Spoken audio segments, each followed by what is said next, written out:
નમસ્કાર બાળકો, આપણે શરૂ કરીએ છીએ પ્રાણી પેશી. આપણે જે પાઠ ભણતા હતા પેશીઓ, એ પેશીઓની અંદર આપણે લાસ્ટમાં વનસ્પતિ પેશી પૂરું કર્યું. વનસ્પતિ પેશીઓના વિવિધ પ્રકારો અને લાસ્ટમાં આપણે જટિલ સ્થાયી પેશી એ બધું પૂરું કર્યું. એમાં અન્વાહક જલવાહક પેશીઓ સાથે આપણે વનસ્પતિ પેશીઓનો મુદ્દો પૂરો કર્યો. હવે બાળકો, તમે શીખવા જઈ રહ્યા છો પ્રાણી પેશી. તો પ્રાણી પેશીઓ એટલે કે જેમ વનસ્પતિના જુદા જુદા ભાગોમાં વિવિધ કાર્ય કરતી વિવિધ પેશીઓ આવેલી છે, એમ પ્રાણી શરીરના પણ જુદા જુદા ભાગોમાં જુદા જુદા કાર્ય કરવા માટે કોષોના સમૂહ રચાયેલા છે. આ કોષોના સમૂહ પેશીઓ તરીકે કાર્ય કરે છે. એ પેશીને પ્રાણી પેશી તરીકે ઓળખવામાં આવે છે. આજે આપણે કોઈ પણ કાર્ય કરીએ છીએ, આપણે ખોરાક લઈએ છીએ તો આપણે પાચનનું કાર્ય થાય છે. તો પાચનનું કાર્ય કરતા અંગો હોય છે. આ અંગો વિવિધ પેશીઓના બનેલા હોય છે. આપણા શરીરના સ્નાયુઓનું સંકોચન અને વિકોચન થતું રહેતું હોય છે. આપણે જ્યારે શ્વાસ લઈએ છીએ ત્યારે આપણે આપણી છાતીનું હલનચલન અનુભવીએ છીએ. તો એ ફેફસાનું જે હલનચલન મૂવમેન્ટ થાય છે એ માટે પણ વિવિધ કોષોનો સમૂહ કે પેશીઓ ભાગ ભજવે છે. એટલે એમ કહેવાય કે શ્વાસ લઈએ, શ્વસન તંત્ર કામ કરતું હોય, ખોરાક લઈએ, પાચન તંત્ર કામ કરતું હોય, આ બધાની અંદર એ અંગોની પેશીઓ હોય અને એ પેશીઓ વિવિધ કોષોની બનેલી હોય એટલે એને પેશી કોષો કહેવાય. આ પેશી કોષોનું સંકોચન અને વિકોચન થાય એટલે આપણા શરીરના અંગોને ગતિ પ્રાપ્ત થાય. જે ફેફસા છે એ મૂવમેન્ટ કરી શકતા હોય કે પછી પાચન અંગો છે મૂવમેન્ટ કરી શકતા હોય તો એના માટે જવાબદાર એના પેશીય કોષો છે. આ એક વાત મેં તમને કહી. હવે એ કઈ રીતે કાર્ય કરે છે એને સમજવા માટે આપણે વ્યવસ્થિત એક પછી એક બાબતો લેતા જઈશું. આપણો મેઇન મુદ્દો આપણે શરૂ કરીશું પ્રાણી પેશી. એટલે મેં તમને જે આખો ફકરો પેરેગ્રાફ જે વસ્તુ સમજાવી એ વસ્તુ અહીંયા તમને બહુ સ્પષ્ટપણે આપવામાં આવેલી છે. એને આપણે જોઈએ અને સમજીએ કે જ્યારે આપણે શ્વાસ લઈએ છીએ ત્યારે આપણી છાતીનું હલનચલન અનુભવીએ છીએ. તો શરીરના અંગો કેવી રીતે હલનચલન કરે છે? આ શરીરના અંગો જે ફેફસાનું હલનચલન થાય છે કેવી રીતે થાય છે? તો કે એ માટે અમુક કોષો આવેલા હોય. આવા કોષોને આપણે કહી દઈશું પેશીય કોષો તરીકે ઓળખવામાં આવે. આવા કોષોને શું કહે છે? પેશીય કોષો તરીકે ઓળખવામાં આવે છે. હવે આ કોષોના સંકોચન અને શિથિલનને પરિણામે આ અંગોને એટલે કે ફેફસાને, પાચન તંત્ર હોય તો પાચન તંત્રના અંગોને ગતિ પ્રાપ્ત થાય છે. આ કોષો એટલે કયા કોષો? પેશીય કોષો. પેશીય કોષો એટલે કોણ? મેં કીધું એ પ્રમાણે પેશીય કોષો એટલે શરીરના અંગોમાં પેશીની રચના કરતા, એટલે કે અંગોની અંદર જે પેશીઓ ગોઠવાયેલી હોય કે પેશીઓ ભેગી થઈને અંગની રચના કરે એટલે એવા કોષો પેશીય કોષો કહેવાય. એના સંકોચન અને શિથિલન ખબર પડે, બરાબર? કારણ કે ખોરાકનું પાચન થતું એટલે જો હું તમને એક એક્ઝામ્પલ આપું, અહીંયા તમને જઠર આપેલું છે, બરાબર? આ પાચન તંત્રનું મહત્વનું અંગ છે જઠર. તો જઠરની અંદર પાચન ક્રિયા માટે જવાબદાર ઘટકો છે એના સંકોચન અને શિથિલનની પ્રક્રિયા માટે એનો માઇનોર ચાર્ટ તમને મુદ્દો આપ્યો છે. હવે એની અંદર રહેલા વિવિધ પ્રકારના સ્નાયુઓ છે. આ સ્નાયુઓ છે તો એનું સંકોચન અને શિથિલન થતું હોય. તો જઠર એક અંગ છે, એમાં પેશી છે, પેશીની અંદર કોષો છે, બરાબર? એ કોષોનો સમૂહ સ્નાયુ પેશીની જે રચના કરતા હોય એ સરળ સ્નાયુ તંતુઓ, એ બધા જે સ્નાયુ તંતુઓ કેવા હોય એ તમારા આ પાઠમાં શીખવાનું. આ કદાચ અત્યારે ન દેખાતું તો આની કાંઈ ઉપાધિ ના કરતા. તમને એમ થાય કે આમાં કાંઈ ઉકલતું નથી, એ કાંઈ ઉકલવાનું નથી અત્યારે, કારણ કે આની ડિટેલ સમૃદ્ધિ પ્રાણી પેશીની અંદર તમારે શીખવાની છે. એટલે પ્રાણી પેશી કોને કહેવાય એની મેં તમને વાત કરી અને એ બધા મુદ્દાઓ મેં તમને વાત કરી, બરાબર? આપણા શરીરમાં વિવિધ પ્રકારની પ્રાણી પેશીઓ આવેલી છે, બરાબર? આજે હું તમને એક વાત કરું કે કેવા વિવિધ પ્રકારની પ્રાણી પેશીઓ આવેલી છે. જસ્ટ વિચારો, હાલો તમે શ્વાસ લ્યો છો તો શ્વસન માટે તમે ઓક્સિજનની આવશ્યકતા હોય શ્વાસની ક્રિયા. તો હવે પ્રશ્ન એ થાય, તમે શ્વાસમાં ઓક્સિજન લીધો, બરાબર, જો વિચારો, એ ઓક્સિજન ક્યાં જાય? તો કે ફેફસામાં જાય. હવે બહુ સરસ વ્યવસ્થિત સમજૂતી હમણાં સમજ પડી જશે કે પેશીઓ એ ખરેખર વાસ્તવમાં શું છે, એ તમને ખબર પડી જશે. આપણે શ્વાસમાં ઓક્સિજન લઈએ, ઓક્સિજન ક્યાં જાય? તો મેં કીધું એ પ્રમાણે, તો કે ભાઈ ફેફસામાં જાય. ફેફસામાં અવશોષિત થાય, બરાબર. હાલો પહેલાં શ્વાસની ક્રિયાની વાત કરીએ છીએ, ઓક્સિજનની વાત કરીએ છીએ. ઓક્સિજન ફેફસામાં જાય, ફેફસામાંથી એ ઓક્સિજન આપણા લોહીમાં જાય, રુધિરમાં પડે. હવે રુધિર શું છે? રુધિર તો આખા શરીરમાં વહે છે, એ બધા કોષો સુધી પહોંચે, અને કોષોને શું પૂરું પાડે? તો કે ઓક્સિજન પૂરો પાડે. આપણા શરીરના દરેક કોષોમાં ઓક્સિજન પૂરો પાડે છે કોણ? તો કે રુધિર. હવે કોષોની અંદર આ ઓક્સિજનનો ઉપયોગ કોણ કરે? તો કે કણાભસૂત્ર કરે. ખબર છે ને? કણાભસૂત્ર કોષીય શ્વસનનું કાર્ય કરે છે, બરાબર. એ માટે કણાભસૂત્રમાં એટીપી સ્વરૂપે ઉર્જાનો સંગ્રહ થતો હોય. તો હવે આપણે કણાભસૂત્રના કાર્ય અને સમાધાન માટે સંકેત આપે છે, જેને આપણે અગાઉ અભ્યાસ કર્યો છે. રુધિર એની સાથે વિભિન્ન પદાર્થોને શરીરમાં એક સ્થાનથી બીજા સ્થાન સુધી લઈ જાય છે. હવે આ રુધિર છે, મેં તમને કીધું એ પ્રમાણે કે ફેફસામાંથી ઓક્સિજનને કણાભસૂત્રમાં, માત્ર ઓક્સિજનને નહીં, હવે આ શબ્દ સમજો, રુધિર એ માત્ર ઓક્સિજનને નહીં પણ વિભિન્ન પદાર્થોને, ખોરાક સહિતના પદાર્થોને, બરાબર, ખોરાક અને ઓક્સિજનને આપણા શરીરના બધા કોષો સુધી લઈ જાય. અને ન્યા કોષોમાં છે, બધા ભાગોમાં એકત્રિત થયેલા પદાર્થો, બરાબર, પાચન થયેલા પદાર્થો, નકામા પદાર્થો એકત્ર કરી, બરાબર, યકૃત અથવા તો મૂત્રપિંડ સુધી એનું ઉત્સર્જન કરે છે, બરાબર. યકૃત તથા મૂત્રપિંડ સુધી એનું ઉત્સર્જન માટે પહોંચાડે છે. પછી મૂત્રપિંડ એટલે કે કિડની આવા દ્રવ્યોનો નિકાલ કરે છે. હા, આ ખોરાક અને ઓક્સિજન શરીરના એવા ભાગોમાં, એવા અંગોમાં પણ પહોંચે છે જ્યાં આપણને શક્તિ મળે છે, જ્યાં આપણા શરીરની વૃદ્ધિ થાય છે, જ્યાં આપણા શરીરનો વિકાસ થાય છે. આ બધી ક્રિયાઓ છે એ બધા કોષો સુધી પહોંચાડવા માટે, બરાબર, એ ઓક્સિજન હોય તો એ પણ રુધિર મારફતે વિભિન્ન પદાર્થો, પ્રોટીન, કાર્બોદિત, ચરબી, વિટામિન, પાચક દ્રવ્યો, પોષક દ્રવ્યો, બરાબર, એ બધા રુધિરની સાથે શરીરના એક સ્થાનથી બીજા સ્થાન સુધી લઈ જાય. તો મિત્રો, આ રુધિર એ શું છે? તો બાળકો, તમારી જાણકારી ખાતર કહી દઉં, એ રુધિર એ પણ એક પેશી છે. રુધિર એ પણ એક પ્રવાહી સંયોજક પેશી છે, પ્રવાહી યુક્ત પેશી છે, બરાબર. એ પણ આપણા શરીરમાં વિવિધ દ્રવ્યોને એક સ્થાનેથી બીજા સ્થાને લઈ જવામાં મદદરૂપ. તો આપણે આવી પ્રાણી પેશીનો અભ્યાસ કરવાના છીએ. એ રુધિરની વાત કરી, એની પહેલાં મેં તમને વાત કરી કે જઠરની અંદર સ્નાયુ તંતુઓ રહેલા હોય, શરીરના જુદા જુદા ભાગોમાં સ્નાયુ તંતુઓ રહેલા હોય. સ્નાયુ પેશી એક પ્રકારની પેશી છે, પ્રાણી પેશી છે. તમે કોઈ ગરમ વસ્તુને હાથ અડો એટલે તરત જ હાથને ખેંચી લ્યો છો, તો એ ચેતાકોષોની બનેલી પેશી, ચેતાપેશીને કારણે શક્ય બને છે. તો એ ચેતાપેશી છે, એ પણ એક પ્રકારની પેશી છે, બરાબર. આપણા શરીરની આ ઉપરની ચામડી છે, એ પણ એક પ્રકારની પેશી છે. તો આપણે આવી પેશીઓ વિશે આ પાઠની અંદર અભ્યાસ કરવાનો છે. આ તો આપણે છે એ પૂર્વ ભૂમિકા માળખું બાંધ્યું છે, બાકી એના વિશેની ડિટેલ સમજૂતી આપણે જઈશું. ચલો, આપણો પહેલો પ્રશ્ન છે કે કોષોને ઓક્સિજનની જરૂરિયાત શા માટે? મિત્રો, આપણે પ્રાણી પેશી શીખવાનું છે, પણ પહેલાં શરૂઆતથી થોડીક માહિતી છે એ આપણે જોઈ લઈએ કે કોષોને ઓક્સિજનની જરૂરિયાત શા માટે હોય. એ તો હોય જ નહીં એ ભાઈ, કોષોને ઓક્સિજનની જરૂરિયાત હોય. તમને બધાને ખબર છે કે કણાભસૂત્ર, કોષોની અંદર શું રહેલું છે? કણાભસૂત્ર.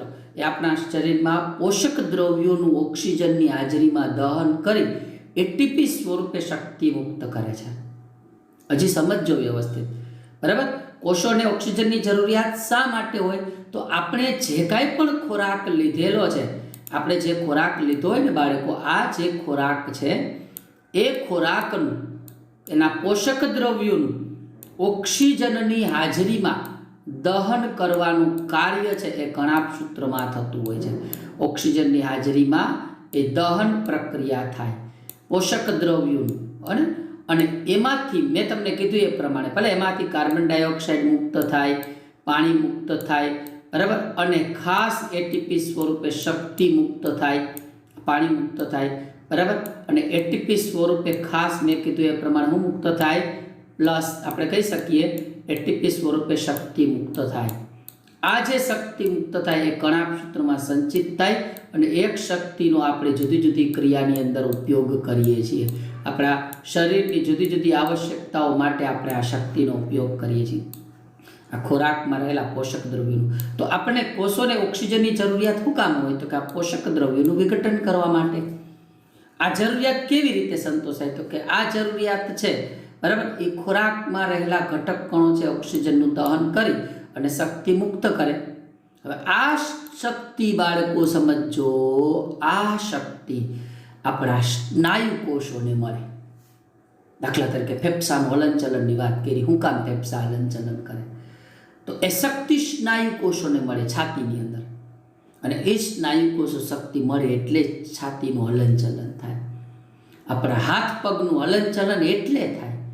આ જરૂરિયાત છે, એટીપીમાંથી આપણી આ જરૂરિયાત સંતોષાય છે, જે આપણે છાતીની અંદર ગતિ દ્વારા, સ્નાયુ કોષોની ગતિ દ્વારા શ્વાસ લેવામાં મદદરૂપ થાય. આપણો જવાબ જો, કોષોને ઓક્સિજનની જરૂરિયાત શા માટે હોય? તો કે કોષોમાં કણાભ સૂત્ર નામની અંગિકામાં પોષક દ્રવ્યોના દહન દ્વારા એટીપી સ્વરૂપે શક્તિ મુક્ત કરવા માટે ઓક્સિજનની જરૂરિયાત હોય છે. ફરીથી કહી દઉં, કોષોની અંદર કણાભ સૂત્રની અંગિકામાં પોષક દ્રવ્યોના દહન દ્વારા એટીપી સ્વરૂપે શક્તિ મુક્ત કરવા માટે ઓક્સિજનની જરૂરિયાત હોય.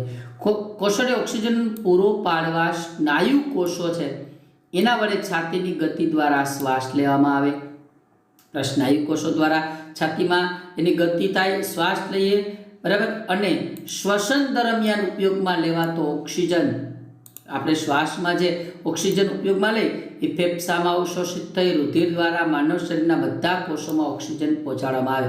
તમને એમ કે આ જરૂરિયાત કેવી રીતે સંતોષાય? તો આ જરૂરિયાત ઓક્સિજનને ફેફસામાંથી રુધિર દ્વારા શરીરના બધા કોષોને પહોંચાડવાની જરૂરિયાત પૂરી કરવામાં આવે છે. બરાબર, સમજ પડી મારી વાત? કે શા માટે ઓક્સિજનની જરૂર હોય? તો કે કણાભ સૂત્રની અંદર પોષક દ્રવ્યોનું શું કરવાનું? દહન કરવા અને એટીપી સ્વરૂપે ઉર્જા મુક્ત કરવા માટે, અને એના કારણે આપણા શરીરના સ્નાયુ કોષો વડે છાતીની ગતિ દ્વારા શ્વાસ લેવા માટે ઓક્સિજનની જરૂરિયાત કેવી રીતે સંતોષાય? તો કે આ ઓક્સિજન ફેફસામાં જાય, ફેફસામાંથી રુધિરમાં જાય અને બધા કોષો સુધી પહોંચાડવામાં આવતો હોય છે. હૃદય છે, હૃદય આપણું એ પંપ જેવું કામ કરે અને બધા કોષો સુધી ઓક્સિજનને પહોંચાડવામાં મદદરૂપ થાય. તો મિત્રો, આ માટેની આખી પ્રાણી પેશીની રૂપરેખા હવે આપણે શીખવી છે કે ભાઈ આપણા શરીરમાં આ ઓક્સિજન મારફતે, એટલે કે રુધિર મારફતે ઓક્સિજનનું વહન થાય, પોષક દ્રવ્યોનું વહન થાય, નકામા દ્રવ્યોનું વહન થાય. આ બધાનું જે વહન થાય છે એ માટે કઈ કઈ પેશીઓ ક્યાં ક્યાં આવેલી છે અને આપણને શું મદદ કરે છે અને કેવી રીતે કાર્ય કરે છે, એ હવે આ પાઠની અંદર તમારે શીખવાનું છે. અને એ વસ્તુ તમે શીખી લો એટલે પાઠ પૂરો થાય. પણ હું તમને કહી દઉં, એમ ઝડપથી પૂરો થાય એવું નથી. ચાલો એનો એક ચાર્ટ આપું છું, પાઠ્યપુસ્તકમાં નથી આપેલો, હું તમને સમજાવવા માટે એક ચાર્ટ આપું છું. મિત્રો, પ્રાણી પેશીની રૂપરેખા દર્શાવતો ચાર્ટ અલગથી પાઠ્યપુસ્તકમાં નથી આપેલો, તમારે લખવાનું છે. અલગથી લખતા જજો અહીંથી. ચલો હું સમજાવું છું. પ્રાણી, આપણે કેમ વનસ્પતિ પેશીમાં ચાર્ટ લીધો તેમ પ્રાણી પેશીમાં. પ્રાણી પેશીના 4 પ્રકારો છે. 4 પ્રકાર: અધિચ્છદ પેશી, સંયોજક પેશી, સ્નાયુ પેશી અને ચેતા પેશી. અધિચ્છદ પેશી, સંયોજક પેશી, સ્નાયુ પેશી અને ચેતા પેશી. હવે અધિચ્છદ એટલે શું આપણે શીખવાના છે, એની ટૂંકનોંધ જ શીખવાના છે, એટલે અત્યારે કઈ ડિટેલ ચર્ચા નહીં કરીએ. હવે અધિચ્છદ પેશીના 2 પ્રકારો મુખ્ય છે. 4 પ્રકારો છે, બરાબર. લાધીસમ અધિચ્છદ, ત્યારબાદ જો અહીંયા તમને નીચે ચાર્ટની અંદર આપ્યા છે લાધીસમ અધિચ્છદ, સ્તંભીય અધિચ્છદ, પક્ષમલ અધિચ્છદ અને ઘનાકાર અધિચ્છદ. અધિચ્છદ પેશીના 4 પ્રકારો છે: લાદીસમ અધિચ્છદ, સ્તંભીય અધિચ્છદ, પક્ષમલ અધિચ્છદ અને ઘનાકાર અધિચ્છદ. આના વિશે પણ આપણે ડિટેલમાં શીખવાના છીએ, ડોન્ટ વરી. હવે લાદીસમ અધિચ્છદ પેશીના 2 પ્રકારો છે: સરળ અને સ્ત્રુત. સરળ લાદીસમ અધિચ્છદ અને સ્ત્રુત લાદીસમ અધિચ્છદ. સરળ લાદીસમ અધિચ્છદ અને સ્ત્રુત લાદીસમ અધિચ્છદ. એ શું છે એ પણ તમે શીખવાના છો. તમને એમ થાય કેટલુંક શીખવાના છે. હવે આ ચાર્ટમાં જેટલું આવે છે ને એટલી બધી ટૂંક નોંધ શીખવાની છે, માની લેજો. હમણાં હું તમને ગણતરી કરાવીશ કેટલી ટૂંક નોંધ થશે. હાલો, હવે સંયોજક પેશી ઉપર ઉતરી જઈએ આપણે. સંયોજક પેશીના મુખ્ય 3 પ્રકારો છે: વિશેષ સંયોજક, કંકાલ સંયોજક અને ત્યારબાદ આવે પ્રવાહી સંયોજક. વિશેષ સંયોજક, કંકાલ સંયોજક અને પ્રવાહી સંયોજક. હવે એનાય પાછા પેટા પ્રકારો છે. મિત્રો, વિશેષ સંયોજક ઉપર હમાય એમ નથી ને, એટલે હું અહીંયા સાઈડમાં કહું છું વિશેષ સંયોજક પેશી. બરાબર? એના મુખ્ય 2 પ્રકારો છે: તંતુ ઘટક પેશી અને મેદપૂર્ણ પેશી. વિશેષ સંયોજક પેશીને યાદ રાખો, આપણે અહીંયા ઉતારેલી છે, અહીંયા, કારણ કે અહીંયા હમાય એવી જગ્યા નથી. એટલે તંતુ ઘટક પેશી અને મેદપૂર્ણ પેશી.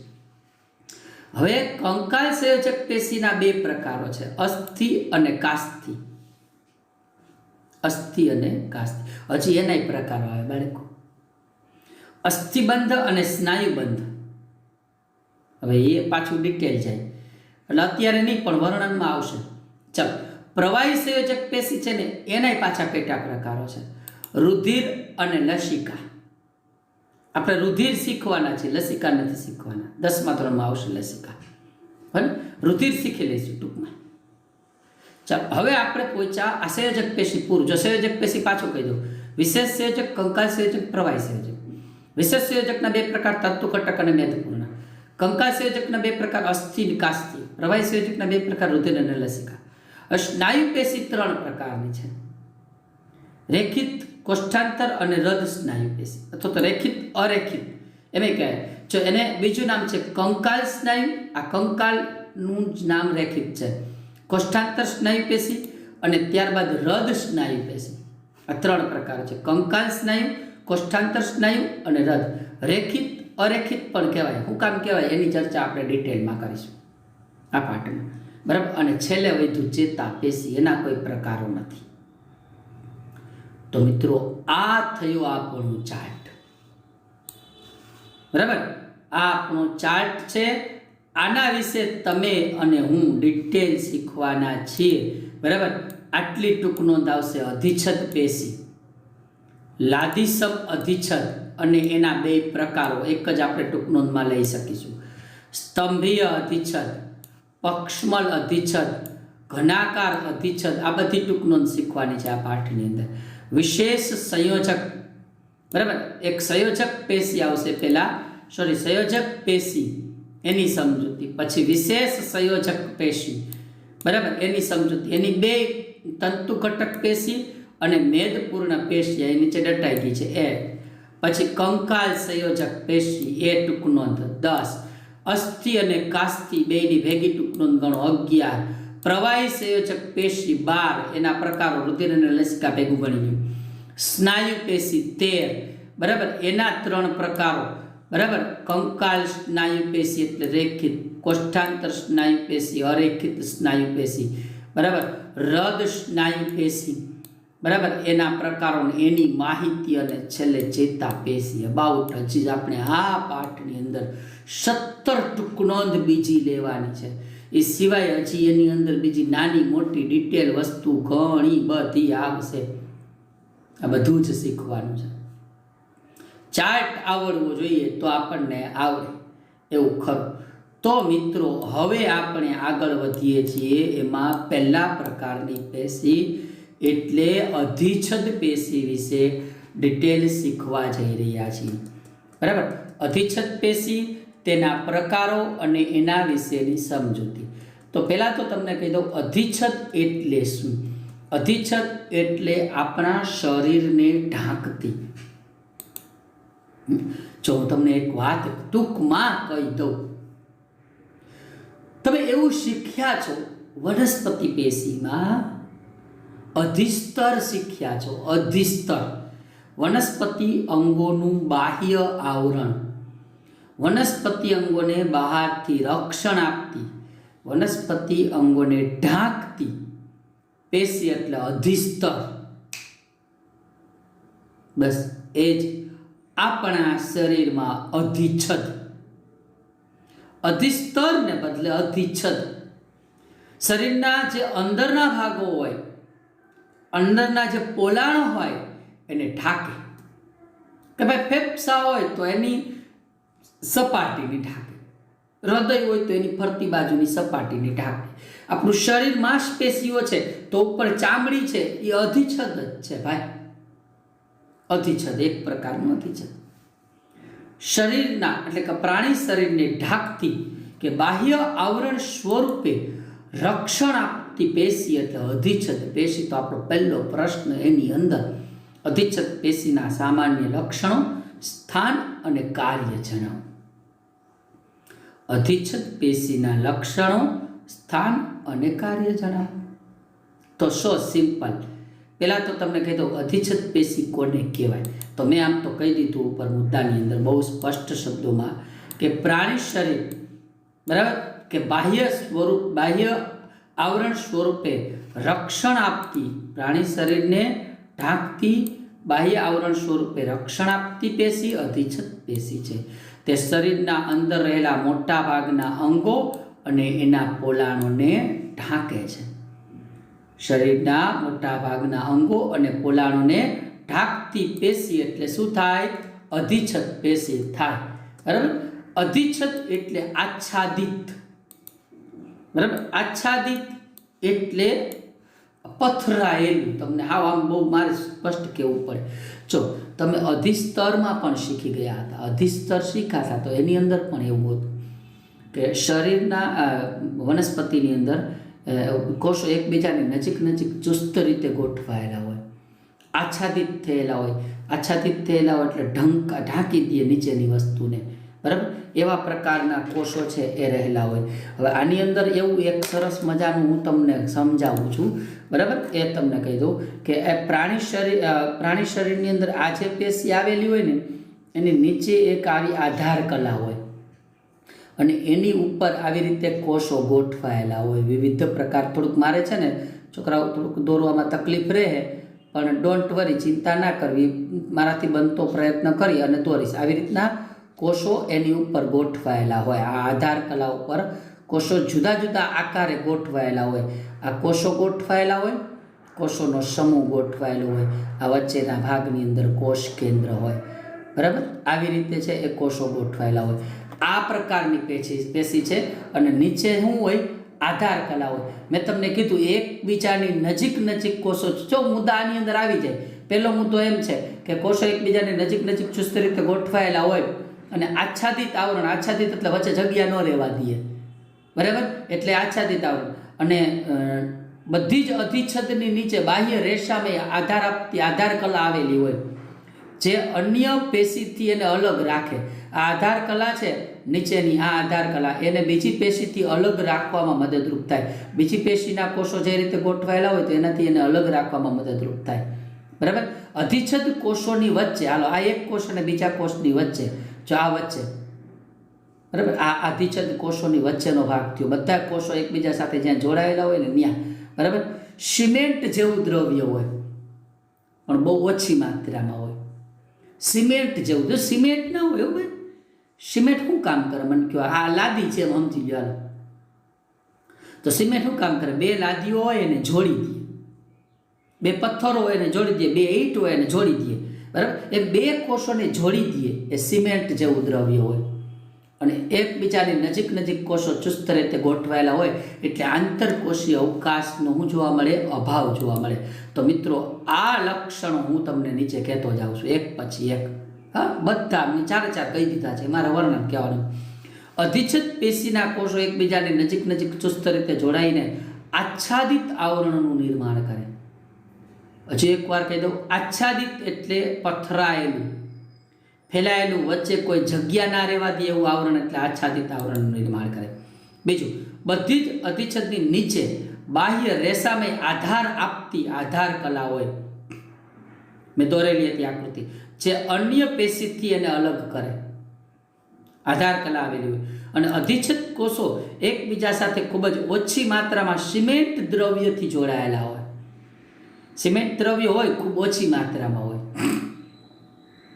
અને મોટાભાગના કોષોની વચ્ચે આંતરકોષીય અવકાશનો અભાવ હોય. કોષો વચ્ચે જગ્યા ના હોય ને એને આંતરકોષીય અવકાશનો શું કહેવાય છે? અભાવ તરીકે પણ ઓળખવામાં આવે છે. તો આ અધિચ્છદ પેશી અને એની લાક્ષણિકતાઓની વાત મેં તમને કરી. બરાબર મિત્રો, હવે હું તમને એક વાત કરું કે એ ક્યાં આવેલી છે, એનું સ્થાન શું? તો આપણા શરીરના જુદા જુદા ભાગોમાં અધિચ્છદ પેશી આવેલી છે. તો હવે પ્રશ્ન થાય કે કયા ભાગોમાં આવેલી છે? હું તમને એક આકૃતિ દર્શાવું છું. એ આકૃતિ ઉપરથી આપણે થોડોક અંદાજ કાઢીશું. પરફેક્ટ નહીં ખબર પડે પણ અંદાજ કાઢીશું. અને પછી પહેલાં તો એક મિત્રો એક સમજી લેજો, અધિચ્છદ પેશી આપણી ચામડીમાં આવેલી છે, ત્વચા.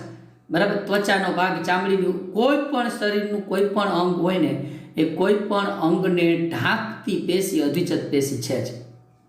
એ પછી ફેફસા, યકૃત, બરાબર, જઠર કોઈ પણ હોય. આ સિવાય પછી યકૃત કોષો હોય અંદરના, એના કોષોને ઢાંકે છે. કિડની, મૂત્રપિંડ નલિકા આવેલી હોય છે, બરાબર, એને ઢાંકે છે. વિવિધ પ્રકારના સ્નાયુઓને ઢાંકે છે, બરાબર. યકૃત સ્વાદુપિંડ જે નીચે રહેલું હોય, યકૃતની નીચેના ભાગમાં એટલે કે જઠરની નીચેના ભાગમાં સ્વાદુપિંડ રહેલું હોય, બરાબર, એ સ્વાદુપિંડમાં પણ એક વિવિધ પ્રકારના કોષોને ઢાંકે છે. ફેફસાની અંદર પણ વિવિધ પ્રકારના કોષોને ઢાંકે છે. ઢાંકવાનું કામ કરે છે, બીજું તો કાંઈ છે નહીં.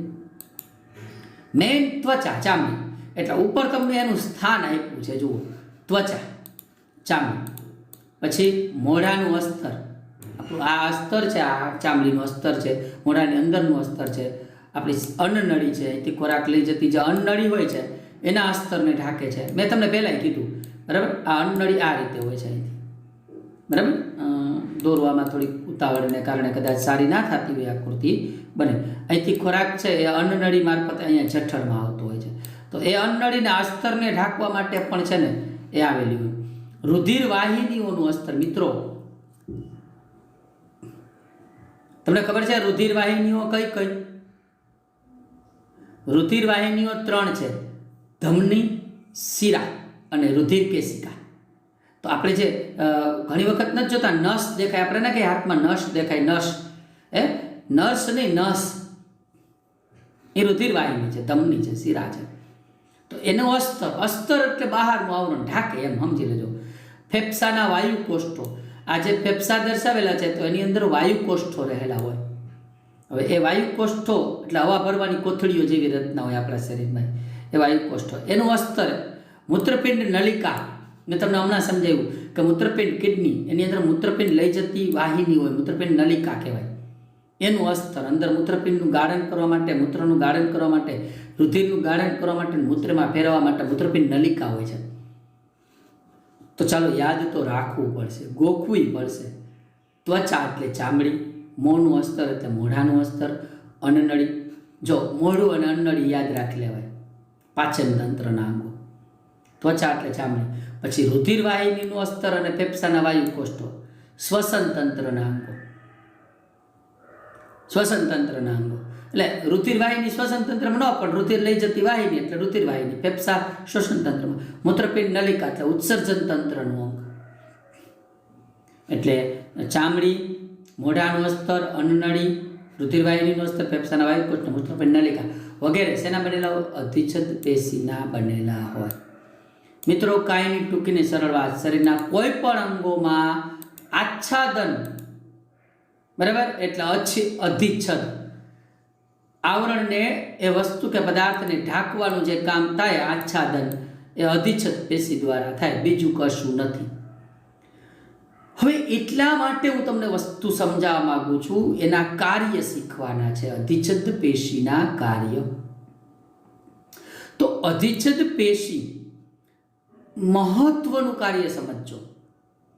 વિવિધ શારીરિક તંત્રોને એકબીજાથી અલગ કરવા અવરોધનું નિર્માણ કરે છે. એટલું પહેલા સમજો. વિવિધ શારીરિક તંત્રોને પાચન તંત્ર, શ્વસન તંત્ર, કંકાલ તંત્ર, ઉત્સર્જન તંત્ર, ચેતાતંત્ર, આવા વિવિધ શારીરિક તંત્રો છે એ એકબીજાથી અલગ તો થવા જોઈએ ને. એ માટે અવરોધનું નિર્માણ કરે છે. મતલબ વચ્ચે આચ્છાદનનું પડ બનાવી દે, સ્કીન આવી જાય ટૂંકમાં. એક તંત્રને બીજા તંત્રથી અલગ પાડવું પડે. નહીંતર અહીંથી ગળેથી આપણે બધાને આપણને ખબર છે, અહીંથી આપણે શ્વાસ પણ આ રીતે ફેફસામાં જાય છે, અહીંથી આપણે ખોરાક એ ઉતારીએ છીએ, બરાબર. અને ખોરાક અને શ્વસન બે પ્રક્રિયાઓ જો બની એક સરખી રીતે એકાંતરે થતી પ્રક્રિયા છે, એક સાથે થતી પ્રક્રિયા નથી. તો એમાં સ્વતંત્ર તંત્ર અને પાચન તંત્રને અલગ પાડવા પડે.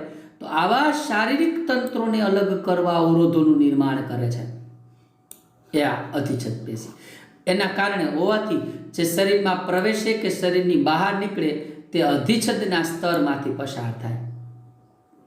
એ અંગ હોય ને, એ અંગની ફરતે અધિચ્છદનું અસ્તર હોય, આચ્છાદન, અને એમાંથી જ પસાર થઈ અને એ દ્રવ્યો અંદર કે બહાર નીકળતા હોય છે, કા પ્રવેશ કે બહાર જતા હોય. અને એ પણ યાદ રાખજો, અધિચ્છદ કોષો છે એટલે કે આ પેશીના કોષો વચ્ચે પારગમ્યતા હોય. પારગમ્યતા એટલે આરપાર પસાર થઈ શકે, અમુક દ્રવ્યો આરપાર પસાર થઈ શકે, બધાય નહીં. એટલે અવરોધનું નિર્માણ થાય, બરાબર. એટલે બાહ્ય વાતાવરણ તેમજ શરીર, બાહ્ય વાતાવરણ અને શરીર તેમજ શરીરના વિવિધ અંગો વચ્ચે પદાર્થોની આપલેમાં મહત્વની ભૂમિકા ભજવે. એ પદાર્થો એટલે કોણ? બરાબર. એ O2, CO2, oxygen, carbon dioxide રુધિર દ્વારા છે એ વહન પામે. તો એ માટે આ જે પારગમ્યતા છે એ બહુ મદદરૂપ થાય. અંગો વચ્ચે, પેશીના કોષો વચ્ચેની પારગમ્યતા, પારદર્શિતા, પારગમ્યતા. તો મિત્રો બે કાર્ય છે, ફરીથી કહી દઉં ટૂંકમાં. અધિચ્છદ પેશી વિવિધ શારીરિક તંત્રોને એકબીજાથી અલગ કરવા અવરોધનું નિર્માણ કરે છે, જેથી તે શરીરમાં પ્રવેશતા કે બહાર નીકળતા દ્રવ્યોના અધિચ્છદના અસ્તરમાંથી પસાર કરે છે. અને બીજું કાર્ય, વિવિધ અધિચ્છદ પેશીના કોષો વચ્ચેની પારગમ્યતા, પારદર્શિતા યાદ રાખવાનું. બાહ્ય વાતાવરણ અને શરીર તેમજ શરીરના વિવિધ અંગો વચ્ચે પદાર્થોની આપલેમાં મહત્વની ભૂમિકા ભજવે છે. આ બે કાર્ય તમારે અધિચ્છદ પેશીના શીખવાના થાય. અધિચ્છદ પેશી અને તેના કાર્યોની સમજ તમે લીધી અહીંયા. એની ટૂંક નોંધ અધિચ્છદ પેશીની, એના કાર્યોની સમજ લીધી. હવે આવે અધિચ્છદ પેશીના પ્રકારો.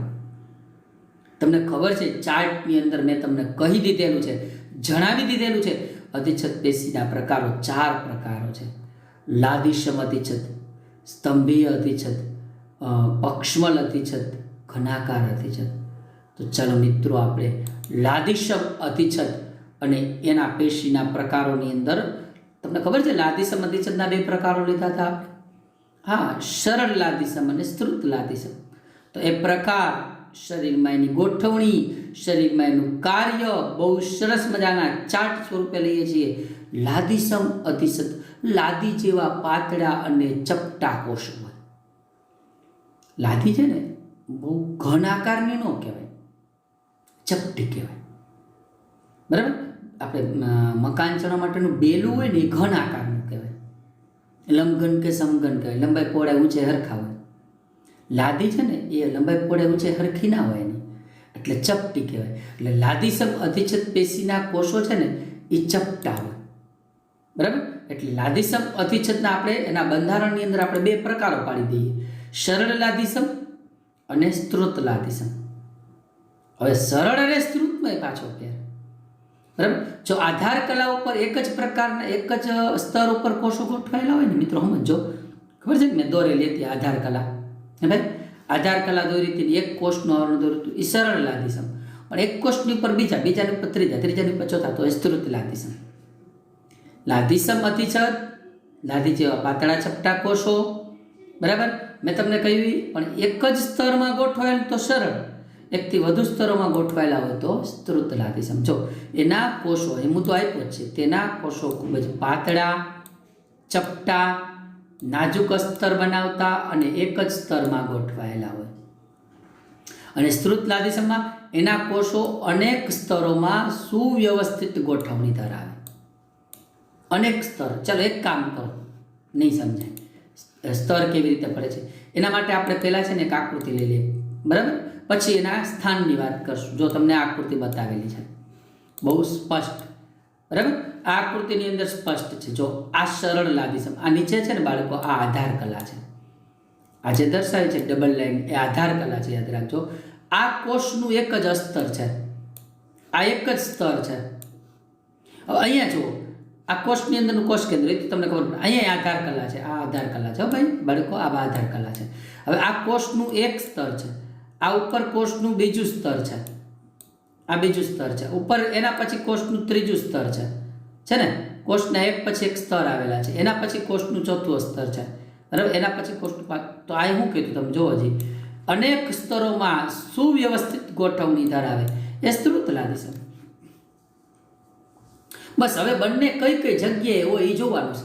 કે સરળ લાદિસમ અધિચ્છદ તો આપણે અગાઉ વાત કરી હતી, રુધિરવાહિનીઓ, ધમની અને શિરાઓ, ફેફસાના વાયુકોષ, આપણા મોઢાનું અસ્તર અને અન્નનળી હોય ત્યાં અન્નનળી, ત્યાં સરળ લાદિસમ અધિચ્છદ હોય, બરાબર? અન્નનળી અહીંથી પસાર થતી હોય માનો કે, બરાબર? તો એની ફરતી બાજુએ એક પેશીનું અસ્તર હોવું જોઈએ, કારણ કે નહીંતર શું થાય, આપણે ખોરાક લેવું, ખોરાક ગળે ઉતારશું તો એ કોષો ઘસાઈ જાય, તો ત્યાં નવા કોષો બનવા જોઈએ, કોષોનો સમૂહ રચાવો જોઈએ, એ પેશી. તો એટલા માટે ત્યાં અન્નનળી, મોઢાનું અસ્તર, અંદર આ મોઢાનું અંદરનું અસ્તર, ફેફસાના વાયુકોષની રુધિરવાહિનીઓમાં કઈ પેશી હોય? કઈ પેશી હોય? સરળ લાદિસમ અધિચ્છદ પેશી હોય. અને ત્વચાનું અધિચર્મ, ચામડી, બહારની ચામડી, અંદરની કેટલાક અંગોની અંદરની ફરતી બાજુએ રહેલી ચામડી, એ અધિચર્મ હોય ને, એ અધિચર્મ સ્ત્રુતલાદિસમ અધિચ્છદ બનેલું હોય. સ્ત્રુતલાદિસમ તો એ ત્વચાનું અધિચર્મ, ત્વચા એટલે ચામડી, અધિચર્મ એટલે એનું આવરણ બહારનું. એવડી હાલો, સરળ અને સ્ત્રુતલાદિસમ અધિચ્છદ, એનું સ્થાન, એના કોષો કેવા હોય એ તમને સમજાયું મેં, બરાબર? એ પેશીના કોષો કેવા પ્રકારના હોય એ પણ સમજાયું. એક મિનિટ,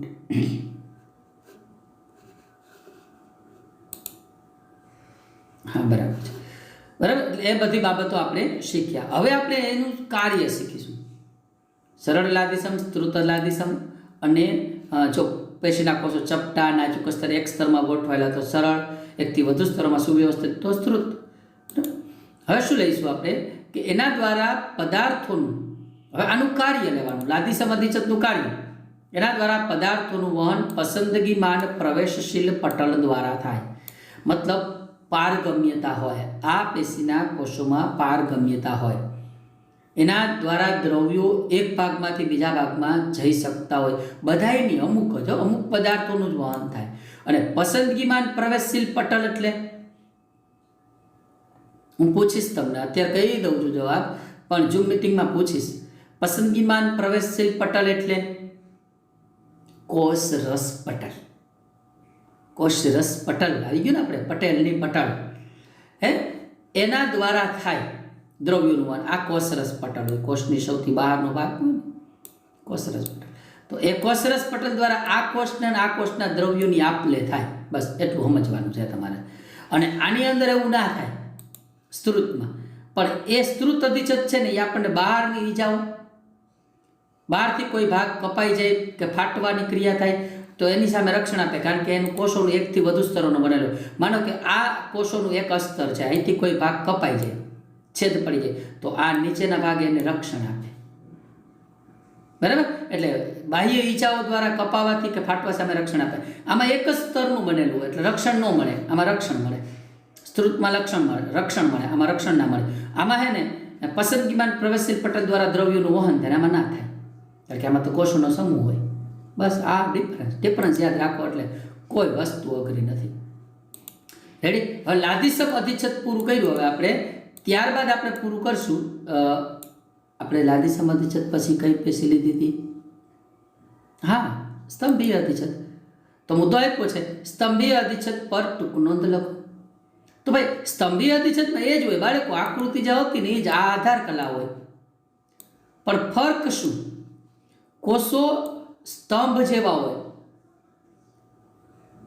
ઊંચા હોય, ખૂબ જ પાતળા ચપટા ઊંચા સ્તંભ આકારના હોય, એટલે એને સ્તંભીય અધિચ્છદ કીધું છે, બરાબર. આધાર કલા ઉપર જ આ રીતે કોષો એકબીજાની નજીક નજીક ચુસ્ત રીતે જ ગોઠવાયેલા હોય, પણ ફર્ક એટલો અને મોટું લંબગોળ કોષ કેન્દ્ર ધરાવતા હોય. ફર્ક એટલો છે, મેં તમને સમજાવ્યું એટલો ફર્ક. શું ફર્ક સમજાવ્યો મેં તમને? કે ઓમાં એક જ સ્તરમાં ગોઠવાયેલા પાતળા ચપટા કોષો છે, એની અંદર લાદીસમાં સ્તંભીય અધિચ્છદની અંદર લાંબા અને ચપટા કોષો હોય. પછી એના પછી આવશે પક્ષમલ અધિચ્છદ. તો પક્ષમલ અધિચ્છદ એ સ્તંભીય અધિચ્છદનું રૂપાંતર છે. એમાં શું હોય ફર્ક એ કહી દઉં કે સ્તંભીય અધિચ્છદની ઉપર આવા પક્ષમાં આવેલા હોય, આ પક્ષમાં વાળ જેવી રચના હોય, સૂક્ષ્મ વાળ જેવી રચના, એટલે એને પક્ષમલ અધિચ્છદ કહેવાય. નથિંગ એલ્સ, બીજું કાંઈ નથી બાળકો. સાવ સિમ્પલ, એનું સ્થાન જોઈ લ્યો એટલે પૂરું. ચલો, સ્તંભીય અધિચ્છદના કોષો લાંબા અધિચ્છદીય કોષો છે, લંબાઈ વધારે, બરાબર, અને પહોળાઈ ઘણી ઓછી. સમજાઈ ગયું તમને? આકાર દોર્યો એટલે. હવે એનું સ્થાન તો કે આંતરડાનું અંદરનું અસ્તર બનાવે. જો તમને આકૃતિ પણ બતાવી દઉં, બહુ સ્પષ્ટ આકૃતિ આપેલી છે એની, બરાબર, બહુ સ્પષ્ટ. આ સ્તંભીય અધિચ્છદ છે, બરાબર. આ લાંબા કોષો હોય, હા, એના કોષોના એકની ઉપર એક સ્તર હોય એટલે બીજું સ્તર બતાવેલો છે તમને, બરાબર. આંતરડાનું અંદરનું અસ્તર બતાવે, અને અભિશોષણ, આંતરડાની અંદર જે ખોરાકનું અભિશોષણ થાય, અન્ય દ્રવ્યોનો સ્ત્રાવ થાય, વિવિધ દ્રવ્યોનો સ્ત્રાવ થાય, એમાં મદદરૂપ થાય સ્તંભીય અધિચ્છદ. હવે આ જે આપેલું છે આ બાજુમાં એ પક્ષમલ અધિચ્છદ છે, કે સ્તંભીય અધિચ્છદનું રૂપાંતરિત સ્વરૂપ છે, ઉપર પક્ષમાં આવેલા હોય. તો ચાલો ફરીથી, સ્તંભીય અધિચ્છદનું સ્થાન શું? આંતરડાનું અંદરનું અસ્તર અને અભિશોષણમાં મદદરૂપ થાય. હવે આપણે લઈએ પક્ષમલ અધિચ્છદ. પક્ષમલ અધિચ્છદ કેવા હોય કોષો? મેં તમને કીધું એ રૂપાંતરિત સ્તંભાકાર અધિચ્છદ પેશી છે, બરાબર. બીજું શું છે? સ્તંભીય અધિચ્છદના કોષોની મુક્ત સપાટી પર વાળ જેવી રચનાઓ આવેલી હોય ને પક્ષમ કહેવાય. અને પક્ષમલ અધિચ્છદના જો પક્ષમની, આપને એમ થાય કે પક્ષમલ અધિચ્છદ શું કામ કરે? તો એ પક્ષમની ગતિ છે ને એ શ્લેષ્મને બહારની તરફ સ્થળાંતરિત કરી એ પ્રદેશને સ્વચ્છ કરવામાં મદદરૂપ થાય, અને ખાસ કરીને એ શ્વાસ નળીમાં. ચાલો હું તમને સમજાવું વ્યવસ્થિત. શ્વાસ નળી હોય ને, આપણી શ્વાસ નળી, અહીંથી આપણે નાક મારફતે નીચેના ભાગમાંથી શ્વાસ નળી હોય. ઘણી વખત શ્વાસ નળીમાં શ્લેષ્મી દ્રવ્યો, એ શ્લેષ્મની અંદર કેટલાક દ્રવ્યો ચોંટી જતા હોય, તો એના આગળના ભાગમાં સ્તંભાકાર અધિચ્છદમાં પક્ષમ હોય, વાળ જેવી રચના. આ પક્ષમ છે ને ગતિ કરી અને એ શ્લેષ્મને બહારની તરફ સ્થળાંતરિત કરે, બહારની તરફ સ્થળાંતરિત કરે. એટલે શ્વાસ નળીના જે ભાગમાં ચોટેલા હોય ને એને બહાર સ્થળાંતરિત કરે, એટલે એ બહાર નીકળી જાય, એટલે એ પ્રદેશને સ્વચ્છ કરી દે. એટલા માટે પક્ષમ મદદરૂપ બનતા હોય છે. તો આ સ્તંભીય અને પક્ષમલ બે અધિચ્છદની આકૃતિ છે. અધિચ્છદ પેશીમાં છેલ્લો મુદ્દો ઘનાકાર અધિચ્છદ પેશી. છેલ્લો પોઈન્ટ છે શું છે? ઘનાકાર અધિચ્છદ પેશી શીખીશું. ચલો, ઘનાકાર અધિચ્છદ પેશીના કોષો ઘન આકારના હોય, બેલા જેવા હોય. બેલું મેં તમને કીધું, લંબાઈ પહોળાઈ ઊંચાઈ હરખી. મેં તમને કીધું હતું, જો લંબાઈ પહોળાઈ અને જાડાઈમાં સરખા, એટલે ઘનાકાર અધિચ્છદ કહેવાય. એની આકૃતિ પણ નીચે આવશે જ.